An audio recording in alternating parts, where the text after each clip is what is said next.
सामायिक पाठ में आचार्य मद्गति स्वामी कहना चाह रहे हैं कि उसमें स्थित होकर तुम अपने भीतर झांको। दूसरों के अंतःकरण में तो तुमने बहुत झांक कर देख लिया, अब स्वयं के अंतःकरण को अगर तुमने देख लिया, अगर तुमने अपने आत्मा को पहचान लिया, तो ये मान करके चलो परमात्मा को ही पहचान लिया। अगर तुमने अपने आत्मा को देख लिया और जान लिया, तो मान करके चलो तुमने अपने अनंत दर्शन, अनंत ज्ञान, अनंत सुख और अनंत वीर्य को ही पहचान लिया। तो इस काव्य के माध्यम से आचार्य मद्गति स्वामी बताना चाह रहे हैं कि हमारे देव कौन होते हैं।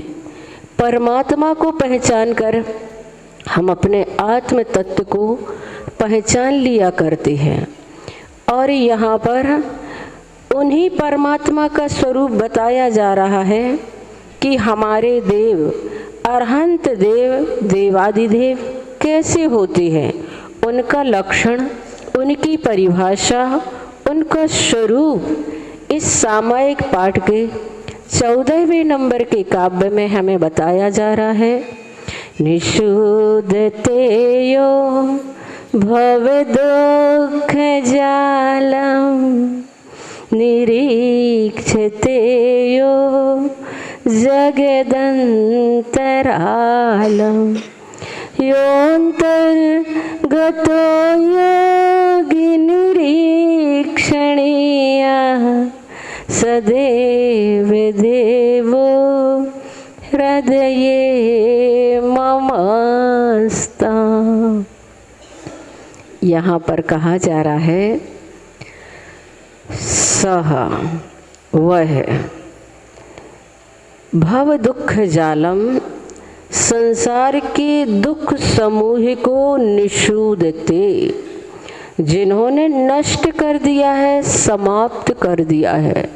संसार के जितने आल जाल थे, संसार की जो भी हमारे चतुर्गति के भ्रमण के कारण थे, कसाएं थी, पाप थे, व्यसन थे, उन सबको जिन्होंने नष्ट कर दिया है। जगदंतरालम, और जगत के अंतराल निरीक्षते, देखते हुए, अंतर्गतः, यह जो अपने आत्मा में स्थित हो गई है, अपने स्वरूप में निष्ठ हो गए हैं, और जिनके लिए योगी निरीक्षणीय, योगी जनों के द्वारा जो अवलोकनीय है, सदैव देवो हृदये ममास्ताम, वह देवों के देव मेरे हृदय में विराजमान रहें।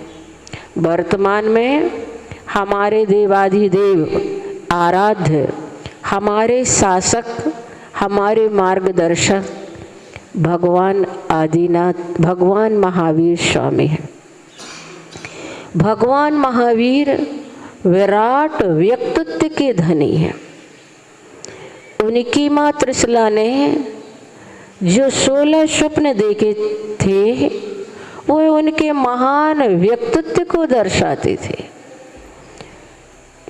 स्वप्न में उनकी माँ ने सिंह,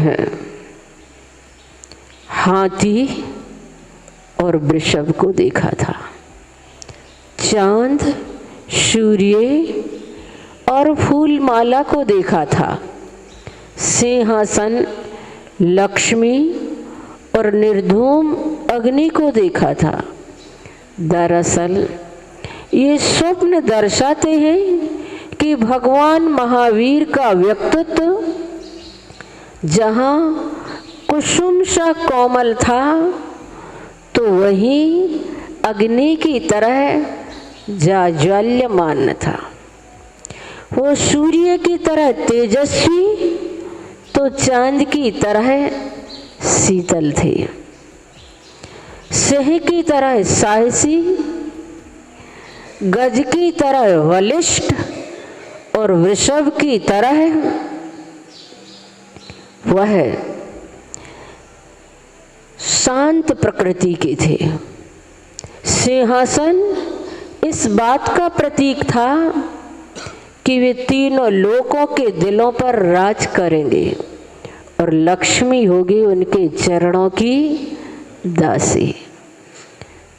भगवान महावीर ने जब जन्म लिया था तो उनकी माँ ने 16 स्वप्न देखे थे और 16 स्वप्न में एक स्वप्न और देखा था क्षीर सागर, और वह इस बात का प्रतीक है कि जब भक्तों के भीतर क्षीर सागर जैसी पवित्रता आ जाए तब समझना कि अब तीर्थंकर का जन्म होने वाला है।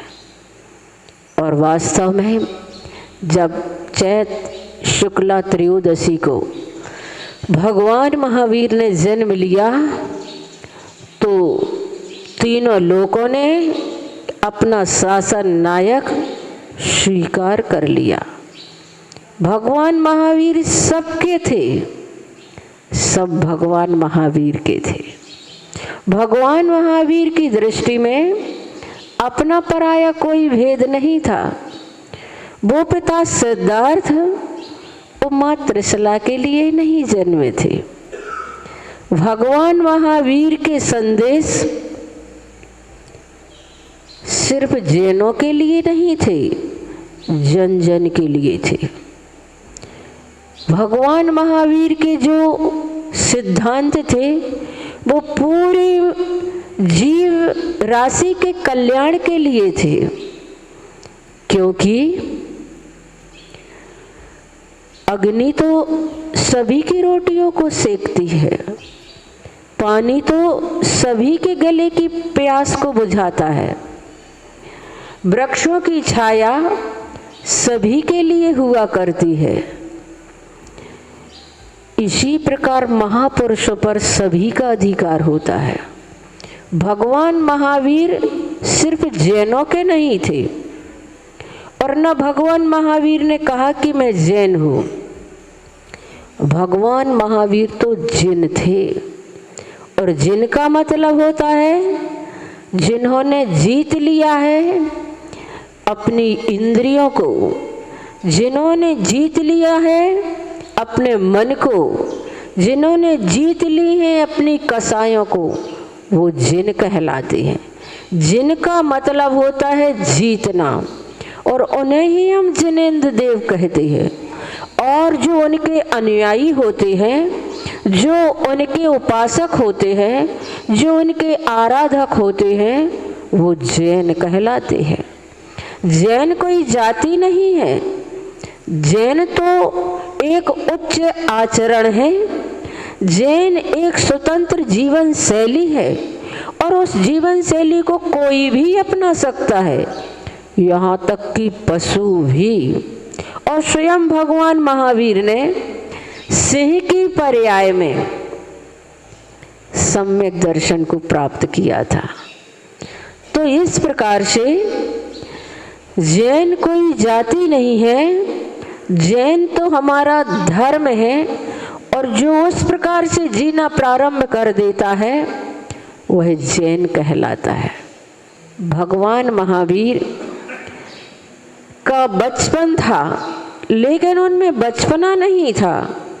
भगवान महावीर जवान भी हुए, पर जवानी को अपने मन पर नहीं चढ़ने दिया, अपितु स्वयं ही जवानी पर चढ़ गए। और जो जवानी पर चढ़ जाते हैं, जवानी उनके घर पानी भरने लगती है। 30 वर्ष की भरी जवानी में भगवान स्वयं जाग गई और असंख्य प्राणियों को जागृत कर गए। भगवान महावीर जागरण के देवता थे, चिंतन के चांद थे, साधना के सूत्र थे। भगवान महावीर को पाकर के मानवता गौरवान्वित हुई और लगा कि वास्तव में हमें एक ऐसे महापुरुष मिले जिनके माध्यम से हम स्वयं अपने जीवन को पहचान सकते हैं, जान सकते हैं। तो बंधुओं, भगवान महावीर का परिचय हम इस छंद के माध्यम से, इस काव्य के माध्यम से जो आचार्य अमितगति स्वामी ने बताया कि तुम्हारे आराध्य कौन है, तो हमें लगा कि वास्तव में हम जिनके शासन काल में जी रहे हैं उन भगवान महावीर के व्यक्तित्व को जाने, भगवान महावीर के उस इतिहास को समझें कि वो कौन थे और उन्होंने अपनी जिंदगी में हमें क्या संदेश दिया। भगवान महावीर के 5 नाम जो रखे वो अनवर्थ नाम थे, वो सार्थक नाम थे। जब भगवान महावीर का जन्म हुआ था तब पिता सिद्धार्थ का राज्य, उनका सुख वैभव धन संपत्ति दिन दूना रात चौगुना बढ़ता चला जा रहा था। इसलिए जब उनका जन्म हुआ था तब उनके पिता सिद्धार्थ ने कहा था कि हमारा राज्य दिन दूना रात चौगुना बढ़ता चला जा रहा है इन तीर्थंकर शिशु के जन्म के कारण, इसलिए मैं इनका नाम वर्धमान रखता हूँ। इस प्रकार से उनका नाम उनके पिता के द्वारा दिया गया था, वर्धमान। और फिर पांडुक शिला पर अभिषेक करते समय जब इंद्र सोच रहा था कि इतने बड़े कलशों से नन्हे से शिशु तीर्थंकर और इतने बड़े कलशों की धारा, शंका और भय से उसका मन कांप जा रहा था, तब वो अपने पैर के अंगूठे से उन्होंने उस पांडुक शिला को थोड़ा सा हिला दिया तो वह पूरा समुद्र हिलोलित होने लगा था। शंका का निवारण हुआ था उस समय इंद्र की, इसलिए इंद्र ने उनका नाम वीर रखा था। और पालने में झूलते हुए वर्धमान को देखकर आकाश मार्ग से विहार करते हुए 2 मुनि महाराजों की तत्व जिज्ञासा का समाधान हुआ था, शंका का समाधान हुआ था। तब उन मुनि महाराजों ने उनका नाम सन्मति वीर रखा था। और जब वर्धमान अपने साथियों के साथ खेल रहे थे तब उनकी परीक्षा लेने के लिए संगम देव सर्प का रूप धर करके आया था। तब उस सर्प का मान मर्दन उन्होंने किया। तब उस सर्प ने अपना असली रूप प्रकट किया और उस देव ने उनका नाम अतिवीर रखा। और नगर में एक हाथी उपद्रव कर रहा था, तब उसे वर्धमान ने अपनी एक ललकार से वश में कर लिया था। तब प्रजाजनों ने उनका नाम महावीर रखा था। इस प्रकार से भगवान महावीर के 5 सार्थक नाम। और कहा जाता है कि महावीर सिर्फ अहिंसा के प्रयोगकार नहीं थे, वो अपने जीवन में भी उसे अपना करके लोगों को उपदेश दिया करते थे। सिर्फ वो अपने जीवन में उस अहिंसा को कैसे प्रयोग करना है, उसका सर्वाधिक शौर्य, वीर्य और पराक्रम उन्होंने स्वयं प्रदर्शित किया। भगवान महावीर की अहिंसा के बारे में मैंने एक उदाहरण पढ़ा कि जब वे अपनी माँ के गर्भ में थे, एक दिन सोचने लगे मेरे हलन चलन से माँ को कष्ट होता होगा, ऐसा सोच करके उन्होंने अपना हलन चलन बंद कर दिया, वे स्थिर हो गए। इधर उनकी गर्व की खुशियां मनाई जा रही थी, उत्सव मनाया जा रहा था, और जैसे ही गर्व स्थिर हुआ कि माँ त्रिशला तो चिंतित हो गई। वह विलाप करने लगी, रोने लगी। गीत रुक गए, वाजे थम गए, हर्ष शोक में परिवर्तित हो गया। जैसे ही माँ त्रिशला विलाप करने लगी, रोने लगी, तो गर्भस्थ शिशु महावीर ने माँ का रोना सुना तो सोचने लगे, ये तो मैंने माँ के सुख के लिए सोचा था, लेकिन यहाँ तो कोहराम मच गया। और उन्होंने फिर से हलन चलन प्रारंभ कर दिया। बस फिर क्या था, माँ त्रिशला के चेहरे पर खुशी उभर आई, फिर से उत्सव मनाए जाने लगे, और फिर से वह गीत की गुंजार पूरे में गूंजने लगी। तो इस प्रकार भगवान महावीर के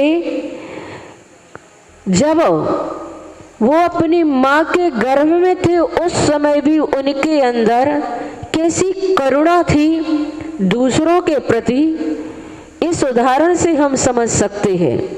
इसीलिए बंधुओं, जो अपने जीवन में जीने की कला सीख लेता है, उसके माध्यम से कभी भी किसी दूसरों को पीड़ा और कष्ट नहीं होता।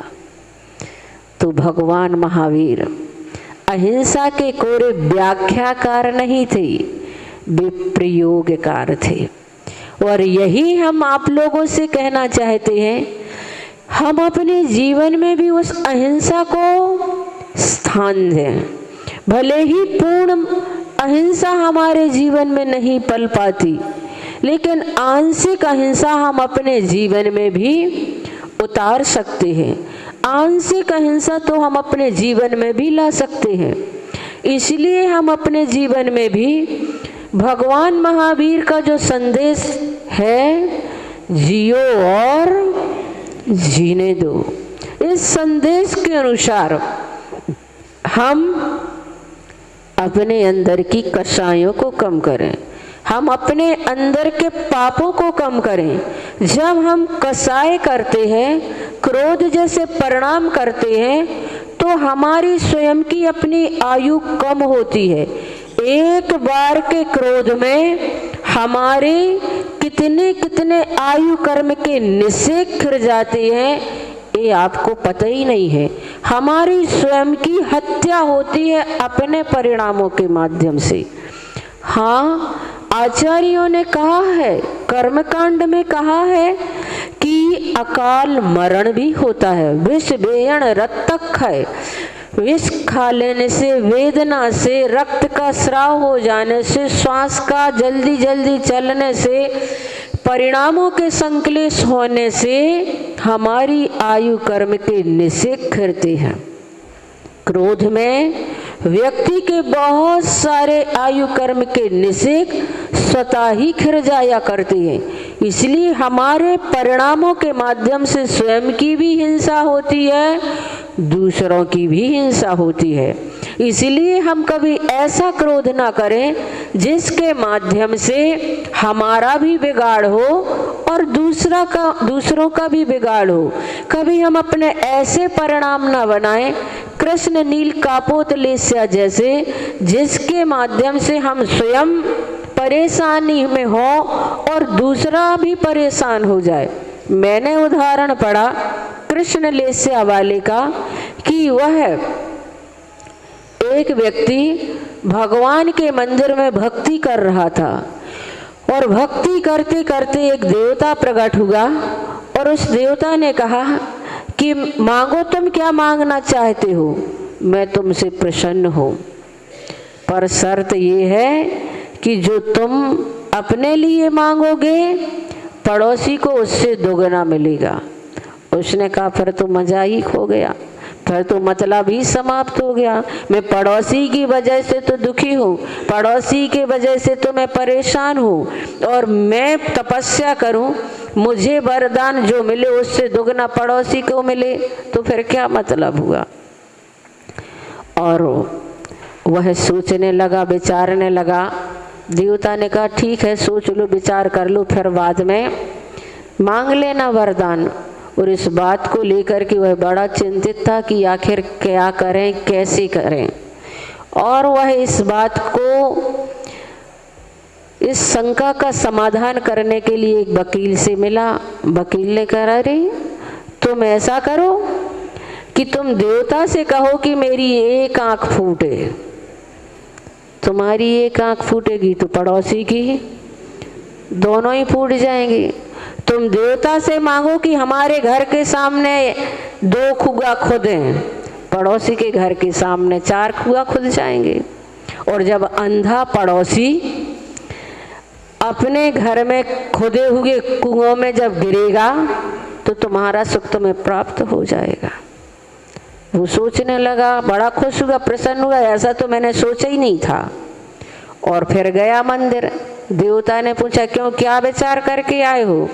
उसने कहा बस आपने कहा कि पड़ोसी को दुगना मिले तो बिल्कुल आप पड़ोसी को दुगना ही देना। मैं तो ये मांगना चाहता हूँ कि मेरी एक आंख फूट जाए और हमारे घर के सामने 2 कुआं खुद जाए। बंधु, ऐसा सोच सिर्फ कषायों की तीव्रता में ही हुआ करती है। ऐसे भाव, निकृष्ट भाव जो निगोद और नरक की ओर ले जाने वाले परिणाम होते हैं, वो हमारी कसायों की प्रबलता में ही इस प्रकार के हुआ करते हैं। इसलिए भगवान महावीर ने संदेश दिया, जियो और जीने दो। तुम स्वयं अच्छे से जियो और दूसरों को भी जीने दो। तो समय तो अपना हो चुका, 7:30 बज चुके हैं। मैं आप लोगों से इतना ही कहना चाहती हूँ। कल आप सभी लोगों ने संकल्प लिया था कि क्रोध तो करेंगे, पर ऐसा क्रोध नहीं करेंगे जो हमें जिंदगी में पछताने में कारण बन जाए। कितने लोगों ने ऐसा नियम लिया था, पालन किया सबने, बहुत अच्छी बात है। बड़ी खुशी की बात है कि हम अपनी ज़िंदगी में एक एक कदम इस प्रकार से साधना अगर करते चले जाते हैं तो हम अपनी मंजिल को ज़रूर प्राप्त कर लेंगे। आज हम इस प्रकार की साधना करेंगे कि हम कृष्ण लेस्या जैसे परिणाम, दूसरे के अहित के पीछे हम स्वयं का अहित कर लें, ऐसे परिणाम नहीं बिगाड़ेंगे। आज हम अपने परिणाम दूसरों के प्रति भी अच्छे रखेंगे और स्वयं के प्रति भी अच्छे रखेंगे। इस प्रकार की साधना, आंतरिक साधना, बाह्य साधना तो हम बहुत कर लेते हैं। बाह्य साधना तो हमारी इतनी हो जाती है, कई बार हमने 9वें ग्रेवेयक तक को प्राप्त कर लिया, लेकिन आत्म साधना से हम वंचित रहे हैं। आंतरिक साधना से हम कोसों दूर रहे हैं। इसलिए आज का हमारा संकल्प है, दूसरों के हित के बारे में हम विचार करेंगे। अगर हित के बारे में विचार नहीं कर सकते तो उसके अहित के बारे में भी नहीं सोचेंगे। भले ही विपरीत बुद्धि वाला है, दुर्जन है, तो उसके प्रति हमारे आचार्यों ने जो हमें आज्ञा दी है माध्यस्थ भाव होने की, ऐसे भाव को हम अपने जीवन में रखेंगे, लेकिन उसके बारे में अहित नहीं सोचेंगे। इस प्रकार का आज हम संकल्प लेते हैं। और शाम के समय आपको इस प्रकार से चिंतन करना है कि हमने कितने लोगों के बारे में आज खोटा सोचा। आचार्य श्री कहते हैं चरणानुयोग इस प्रकार से है जिस प्रकार से आप सभी लोग दिन भर के बही खाते आप शाम को देखते हैं कि आज कितनी आय हुई और कितना व्यय हुआ, उसी प्रकार सांझ के समय 2 मिनट आप शांति से बैठ कर के विचार करना, आज हमने किसके बारे में अहित सोचा। और अगर वास्तव में इस प्रकार के परिणाम हमारे बने हैं तो हे परमात्मा वो परिणाम हमारी मिथ्या हो, दूर हो, समाप्त हो। इसी वाणी के साथ मैं अपनी बात को विराम देती हूँ। बोली महावीर भगवान की